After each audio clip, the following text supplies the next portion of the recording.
bakit nasabi dito sa linguistic na sakop ar-rajul, mabilis matuto ang isang tao? Ano ibig niya sabihin dito? Tafaddalu. So, kapag sinabi natin sakop ar-rajul, ibig sabihin naging mahusay at mabilis matuto ang isang tao or yung isang rajul o isang tao. Ar-rajul, pwede yan sa tao, pwede sa lalaki, no? Pwede sa lahat ng tao. So, depende po sa, tingnan yung lugar Arabiya. So, dito, ang ibig sabihin, sakop ar-rajul, lahat ng human being. So, lahat ng human being ay mabilis matuto. Tama o mali? Sabi ni Sister Intan. Mali. Mali, Sister Intan? Ano sabi mo? Tama po. Tama. Kala ko mali. Okay, barakallahu fiik. So, ano yung example niyan? Mabilis matuto. Punta tayo sa Ath-Thaqafatul Islamiyya, sa Islamic culture. Bigyan niyo ako ng example. Paano yung ibig sabihin ng mabilis matuto dyan sa linguistic? Sino makabigay ng example? Ako na lang magbigay ng example. Okay, ganito ya ikhwani wa akhawati. Kung ang isang tao, si Sister Intan, ay nandoon sa Poland, sa Europe. Tapos si Sister Lina ay nandoon sa Germany. So, doon sa community ni Sister Intan ay puro mga taga Poland yung tao doon at wala mga Muslim. Isa lang mag-isa. So, ano ang culture doon, Sister Intan? Ikaw nakakaalam. Anong culture nila Wala nga doon? ako dun. Ano yung culture Hindi ko nila? alam. Okay. Pang Christian. Na? Western Pang culture. Christian. Western culture. Christian Okay. culture. For example, anong Western culture? Like what? Kagaya Yung ng? mga pananamit nila, yung pagkain nila. Okay, yung pananamit ugali nila. Okay, yung Okay. pagkain nila. Doon tayo sa pananamit. Kasi yung pagkain parang kwan na yan. Medyo kwan yan. Hindi naman kwan. Ano yan? Ibig ko sabihin, doon tayo sa pananamit. Okay, sa pananamit, nakikita po ang itinatago. Ano yung tinatago? Okay, sino yung tumaas ng kamay? Sister Shire, tapadal. Assalamualaikum. Salam. Yala, ikaw magbibigay ng example ng culture doon sa Europe, Western culture. Ay, example ba, Dok? Opo. Anong gusto mo? Doon na lang sa ano, Dok. Europe Doon na or lang India? sa Kapi Arajul.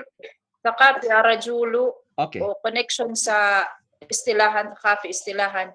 Okay, ano yung connection ng lugatan? Ang nature ng tao po, madali pong mag-adapt kahit saan siyang komunidad mapupunta. Dahil nature po sa tao yun, psychological na nature niya yun na makikibagay sa isang lipunan kung saan siya. Dahil kung hindi siya makibagay, paano siya matuto?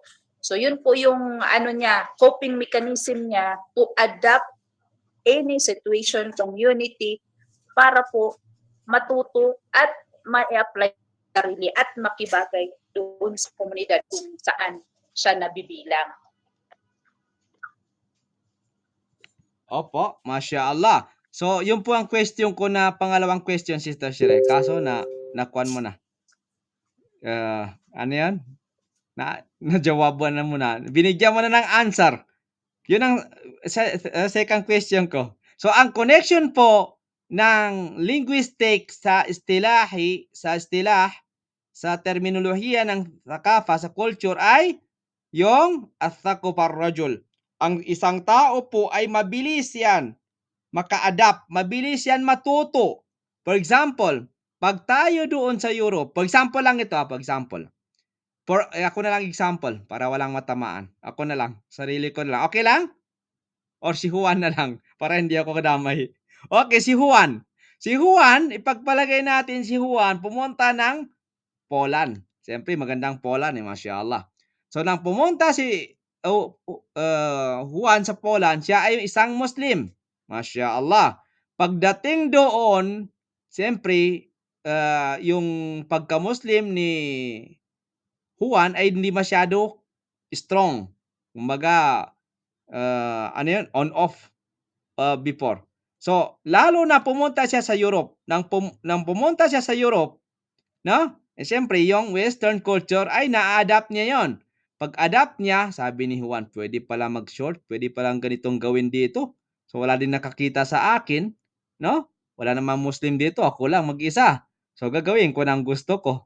So, ano mangyari? Ano mangyari kay Juan? Yun, nandun na yung Sakufar Rajul.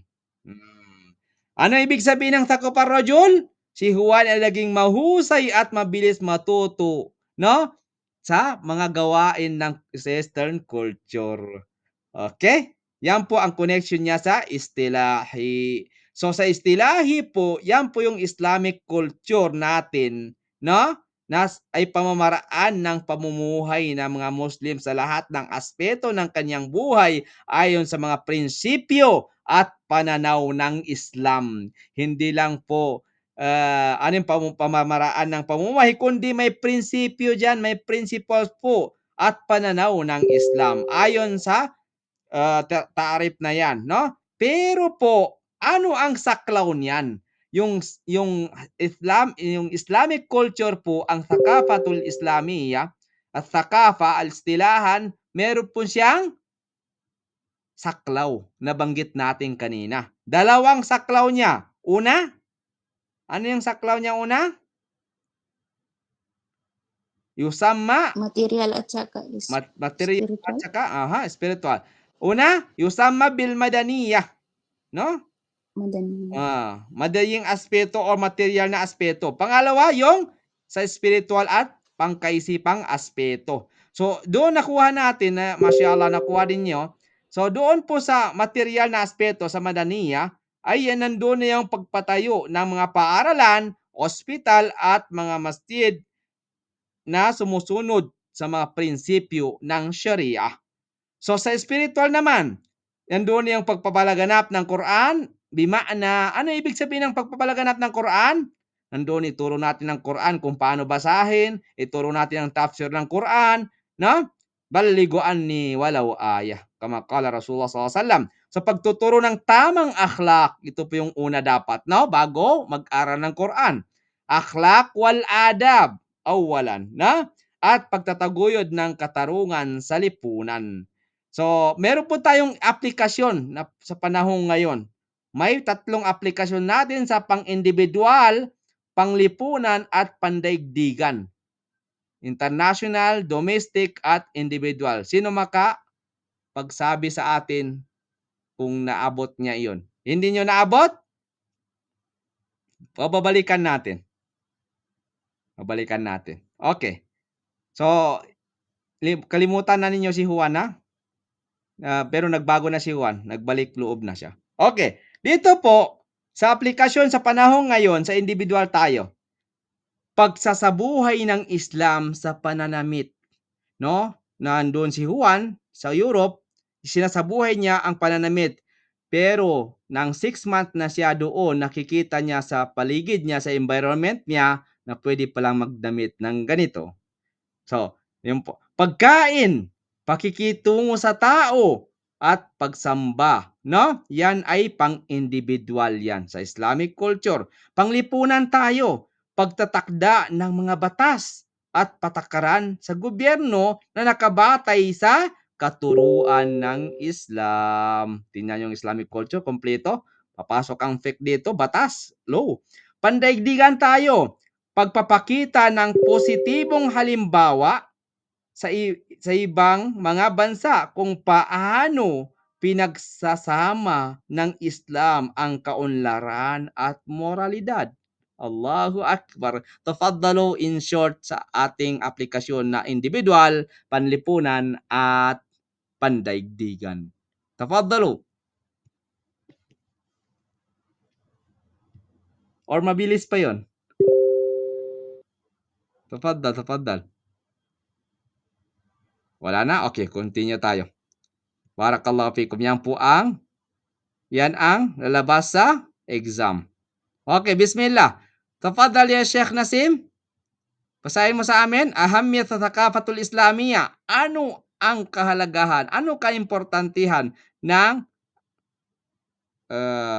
Islamic culture? Ano ang kahalagahan ng Islamic culture? Limada mahalaga? Sino magbasa? Nagets natin yung lecture today? Huwag kayong mag-alala.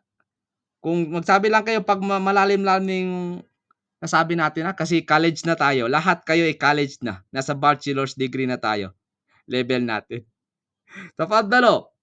Okay, continue. Wala nang basa-basa. Kayo na magbasa, no?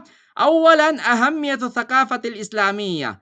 أولا بيان الازدهار الحضاري للأمة الإسلامية. ثانيا تأثير الثقافة الإسلامية في الغرب. الثالث بيان الأدواء التي حلت بالأمة الإسلامية. رابعا تفاعل المسلمين مع مبادئه وقيمته وحصانته الفكرية. Punta muna tayo sa pangalawa, تأثير الثقافة الإسلامية في الغرب. Allahu Akbar. Maganda ito. Alam nyo, itong isa-isa na ito, isang linggo. So, 6 na linggo ito. Ano sa palagay nyo? Payag kayo? Mahirap, wag. Di natin makuha yung iba. So, biro lang yun. Pero pwede natin isang linggo yan. Bawat isa. Okay, kunin natin yung Bayanul Izdihar al-Hadari lil Ummatil Islamiyya. Ano po yung kahalagahan ng Islamic culture? Una po, yung nabasa natin kanina, pagpapakita ng kaunlarang sibilisasyon ng ummah. Sibilisasyon ng ummah. Pagpapakita ng kaunlarang sibilisasyon. Hadara.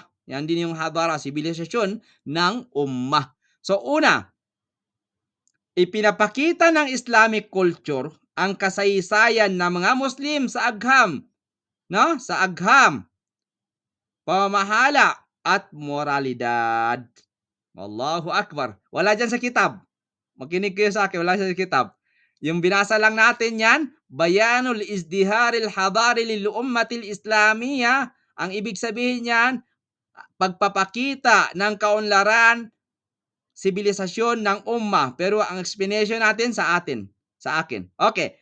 Ipinapakita ng Islamic culture ang kasaysayan ng mga Muslim sa agham, sa pamamahala at moralidad at marami pang iba. Anong halimbawa niyan?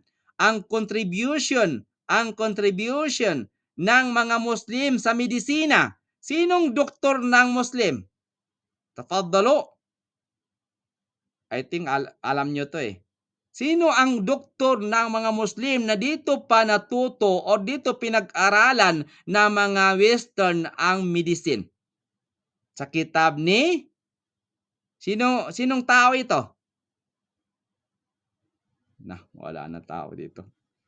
Hello? Sana kayo? Sister Rentan. May tao pa? Sister? Dok, andito pa kami. Alhamdulillah. Ano nangyari? Ba't tahimik? Okay. Barakallahu fiya Sheikh Jumel. Tafaddal. Narinig ba ako? Malinaw yung usapan natin? Yung explanation? Dok, malinaw, Dok. Malinaw. Alhamdulillah. Okay. Ang tanong, sa contribution po, may mga Muslim na may contribution, no? Ang mga Muslim na may contribution sa medisina, sa matematika, at saka sa arkitektura. Sinong mga tao yon? Una, sino ang ama ng medicine? Ibn Sina. Ibn Sina. Allahu Akbar. Si Ibn Sina ay may contribution siya sa medisina. Si Ibn Sina ay yan ang pinag-aralan ng mga Western at American, yung kitab ni Ibn Sina. No? Yung elmo ni Ibn Sina, diyan nila nakuha yan sa mga Muslim. So sa matematika, sino? Sa mathematics. Sinong may contribution sa mathematics? Sino ama ng mathematics? Al-Khwarizmi, Dok. Al-Khwarizmi. Naam, Al-Khwarizmi. Barakallahu fikum. Jazakumullah khairan lahat kayo. Masyaallah. Sa arkitektura, sino? Kung si Ibn Sina sa medicine, tapos si Khwarizmi sa matematika, sa mathematics, sa arkitektura, sino sila? Ito ay nasa Spain. Sinong tao na ito? Yung Spain po, anong pangalan ng Spain noon unang panahon? Nang makuha ng mga Muslim ang Spain, anong pangalan niya? Hindi po Espanyang pangalan. Anong pangalan niya? Andalus. Al-Andalus. So sa Andalus po, nandyan po lahat ng architecture. Hanggang ngayon, nandyan yung architecture. Yung pinakamalaking masjid sa Europe po, nandyan hanggang ngayon. Ang nakakalungkot lang po, hindi ka pwede magsala doon kasi bawal na. Dahil nakuha na naman ng mga hindi Muslim. Nakuha ni Ziyad bin Tariq, no, yung Andalus, nakuha nila, pero nakuha na naman nila. Ganun talaga, no? Nakuha na naman nila hanggang nakuha nila yung masjid hanggang ngayon. May architect pa doon, may nakasulat pa doon na La ilaha illallah Muhammad Rasulullah. Sino nakakaalam sa masjid sa Andalus? Sa Spain. Alam niyo yung masjid doon? I-search niyo sa YouTube. Ang masjid sa Andalus or sa Spain. Kasi wala nang Andalus ngayon, Spain. So makikita ninyo nandoon pa yung mga kalimat ng La ilaha illallah at marami pang iba. Nandoon pa yung name ng Allah, name ng Muhammad sallallahu alaihi wasallam, Rasulullah, at marami pang iba doon na nakasulat bil Arabic. Walang nakaalala? Okay, next time na lang. Wag na lang assignment. Pero next time. Okay. So, doon po sa arkitektura po, may mga contribution ng mga Muslim dyan. Yung mga tao sa Andalus po, hanggang ngayon po, ay nandyan yung architecture nila. Allahu Akbar. Nandyan yung mga palasyo. Nandyan yung mga madrasa noon, jamiat sa Andalus, sa Spain, hanggang ngayon nandyan niya. Ang nakalungkot po ay hindi na cover ng mga Muslim kundi under sa government ng Espanyol sa Spain, no? Pero ginawa nilang yung masjid na yon, yung malaking masjid sa Spain, ginawa nilang tourist spots na lang, pang tourist na lang, no? Pinapasok nila. At saka yung mga habara, no? Mga Islamic civilization, mga habara, mga thakafa, mga habara doon sa Spain. Ikon niya yan. Doon sa Spain po, mayroon pong 12. Ano yung 12 sa Pilipino? 22. 22? Hindi. 11, 12. 12. May 12 po doon na bunganga. Anong bunganga yun? Bunganga ng tiger. Yung tiger na yun po yung architecture. Yung architect doon na ginawa. Pero, every bunganga ng tiger doon may lumalabas na tubig. Aha. Na-research mo yan, Sister Fatima?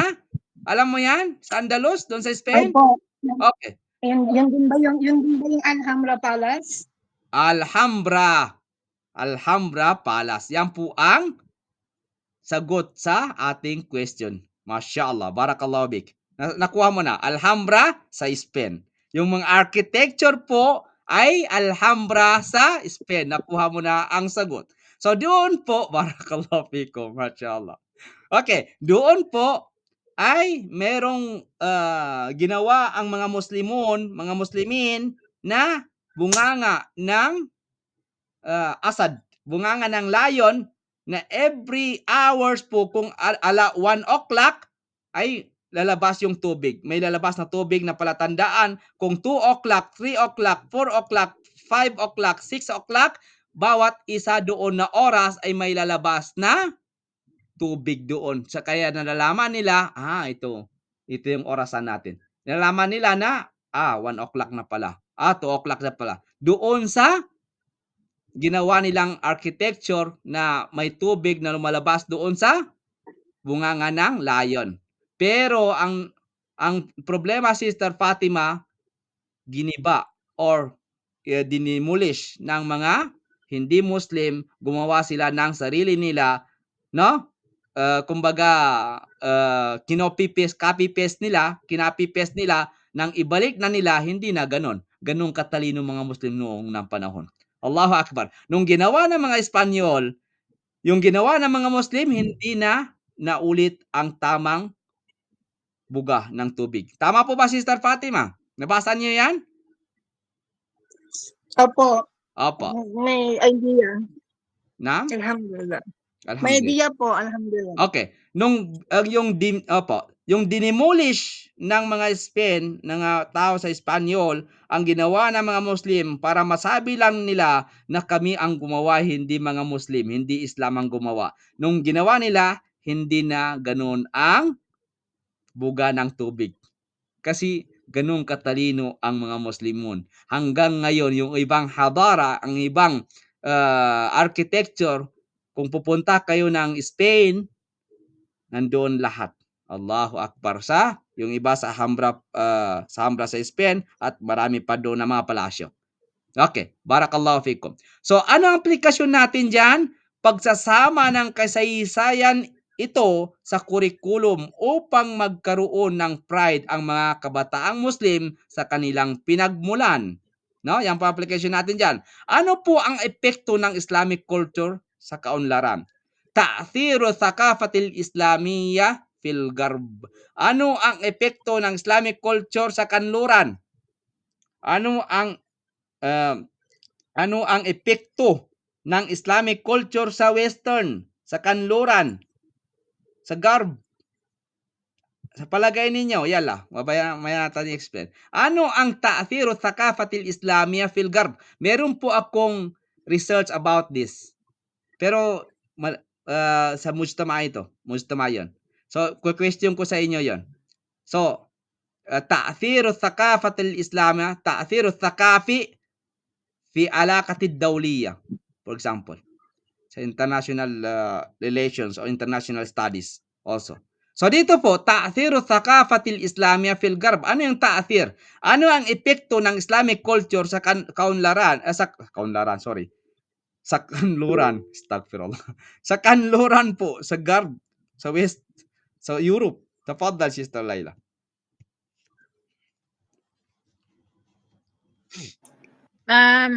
Yung question mo, Doc, is ano yung epekto sa Western country Apa.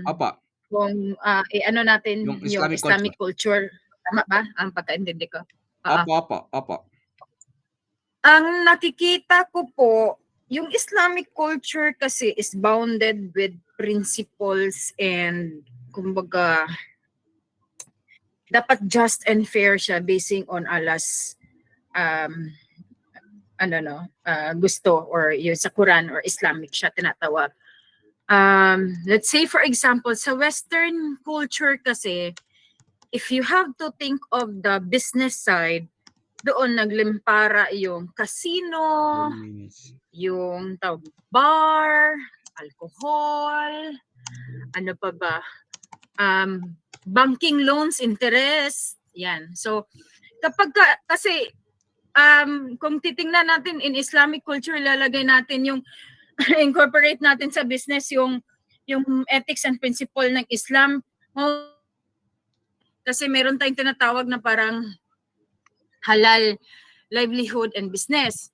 So on the other hand din, yung Western countries, hindi sila, let's say lang for example, yung people living in Western countries, mag-revert or sila to Islam, no, mawawalan sila ng kita. And then, mawawalan sila ng business, especially when it comes to yung katulad niyan, Las Vegas, casino, bar, prostitution, kasi hindi ginagawa na nilang mga legal. So just imagine kung ano ang maganda ang epekto kung sa atin mga Muslim, pero hindi maganda yung epekto para sa kanila, especially in their government, kasi malaki yung bigay ng tax ng mga businesses na yan eh. So especially yung mga loans and interest, so or the riba, so parang napipigilan, parang ganun po. Opo, barakallah fi Sister Laila. Shukran jazilan. Okay. Another? Ganong effect nun sa Western, di ba, mostly in terms of philosophy, science, Yes. Philosophy. medicine, Yes. medicine. Yun more or less ang anong effect sa Western. Yung agham, yung science, Advance, philosophy. science. Uh-huh. Aha. Ano pa? Yun lang ang po naalala. Aha. Tsaka yung sinabi ni Sister Laila also. So, maraming aspeto ng agham at filosofiya, di ba? Pero mula ito sa Islam, ang naka-impluwensya na sa Renaissance ng Europe. Renaissance ng Europe. What is Renaissance? Renaissance. Aha. Ano yung ibig sabihin ng Renaissance? Tafadalo? Enlightenment. Yung medieval period din eh. Medieval period. Naam. Aha. Tafadalo. Ano yung Renaissance? Okay, yan po yung 15th and 16th century. yes. So, ano meron dyan sa Renaissance na yan ng Europe? Sister. Nandyan na yung Middle Ages? Nandyan ba yon? Wow, transition siya. Opo. So, ang Yung halimbawa, Middle Ages. opo, barakallahu fik. Ang halimbawa niyan, ang pagsasalin ng mga akdang Arabi sa Latin noong Middle Ages. So, ano ang Greek application and niya? Roman. Opo. Jazakumullah khairan. Opo. So, ang application niyan sa atin, pagpapaliwanag sa mga estudyante kung paano nag-ambag ang Islam sa modernong kaalaman. So paano nag-ambag ang Islam sa modernong kaalaman? Sa palagay ninyo, Sister Fatima, tafadhal. Paano nag-ambag? Ang Islam. Paano nag-ambag ang Islam sa modernong kaalaman? Naam. Pass muna. Okay. Sino makapagsabi? Sister Intan, tafadhal. Punta tayo sa Europe ngayon. Kasi garb. Western tayo. Ta'thiru thaqafatil Islamiyya fil garb. Okay, nandito si Sheikh Yusuf Zamora, mashallah. So alam niya ito inshallah. Sheikh Yusuf Zamora, tafadhal. Paano nag-ambag ang Islam sa modernong kaalaman?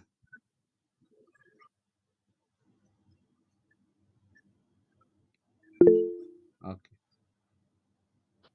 Try ko, Dok. Okay, try mo. Bismillah. Walang kwan sa pagtatry. Lahat tayo tama inshallah. Kasi ang mga bansang Arabi ay nakapwesto sa North Africa. Sa kanlurang Asya, ang bansa kung saan ang kultura ay ginagawa. Nakaepekto ito sa sining, sa ating pagkain, literature, sa lingwahe, architecture, spiritual at philosophy ng mga Arabi. Yung mga Arabi, yung parang tinuro nila sa atin yung mga kanilang mga kultura. Ang dating kultura ay na-reforma o naituro sa atin kaya madali natin nakukuha bilang mga mamamayan na yung sabi doon na madaling maka-adapt yung mga tao kaya yung dinala ng mga Arabo ay madali nating na-adapt. Opo. Naepektuhan po ang ating yung sa pagkain, kultura, lingwahe, architecture, spiritual o filosofiya. Okay. Saan ang ambag doon, sister? In short. Saan ang ambag ng Islam sa modernong kaalaman doon sa lahat na nabanggit mo? Hindi ko maintindihan ang ambag.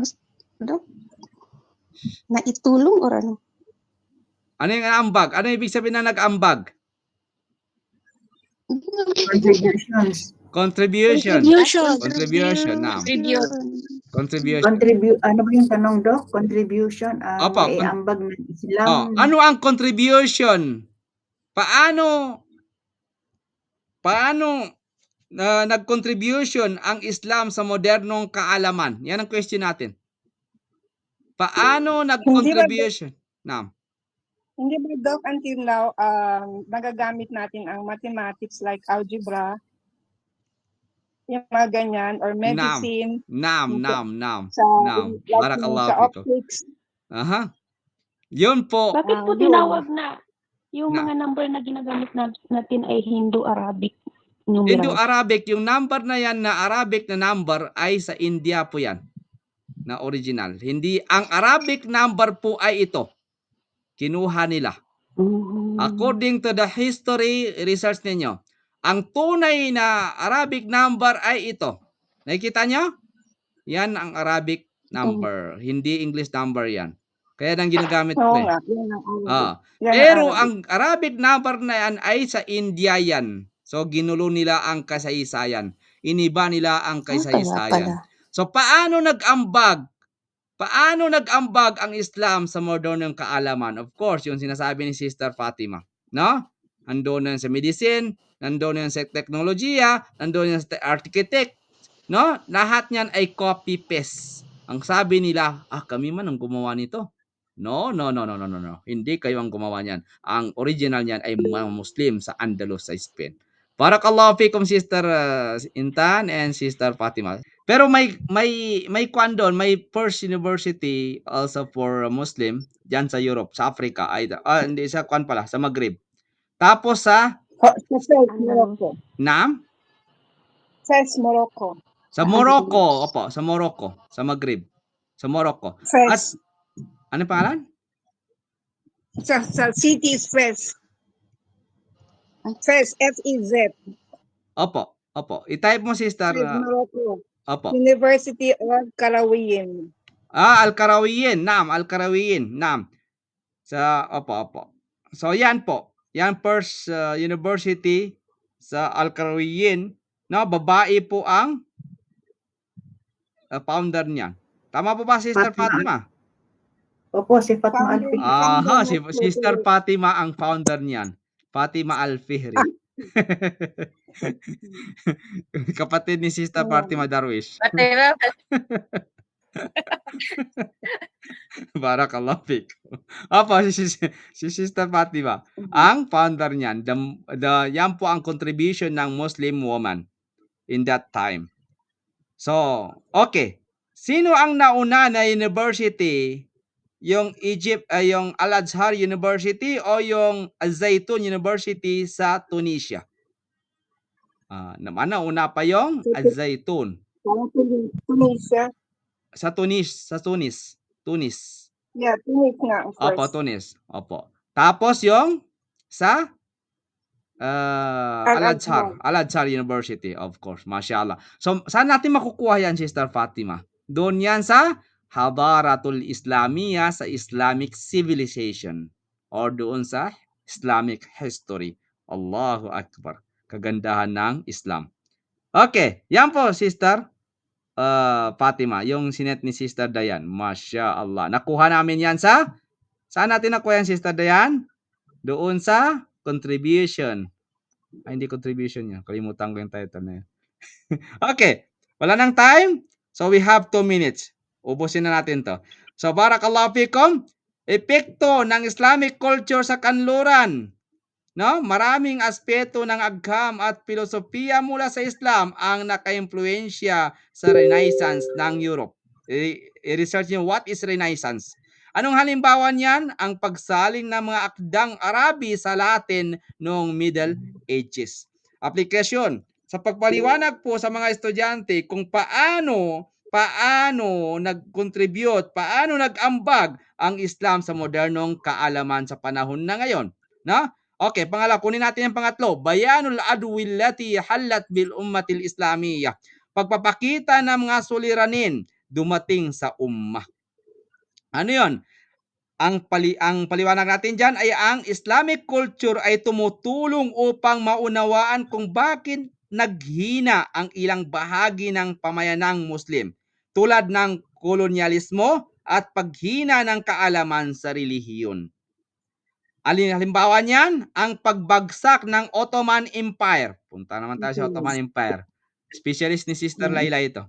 Kasi, no? Okay. Sa Ottoman Empire po, no? Yung sukutul Khilafatul Uthmaniyah, no? Ang pagbagsak ng Ottoman Empire isa na yung halimbawa niyan, no? Ang aplikasyon diyan, paggamit ng mga aral mula sa kasaysayan upang maiwasan ang pag-ulit-ulit ng parehong pagkakamali. So, doon po, ulitin lang natin ito sa Ottoman Empire kasi may mga kwento dito. Pero kung ikwento mo, Sister Laila, in 1 minute, wag susobra ng 1 minute, walang problema. Paano bumagsak ang Ottoman Empire? Kwento mo in 1 minute. Yala, tafaddal. 1 minute lang. Bisa, ano lang, nalaman ko lang kwento ng hubby ko kasi Turkish siya.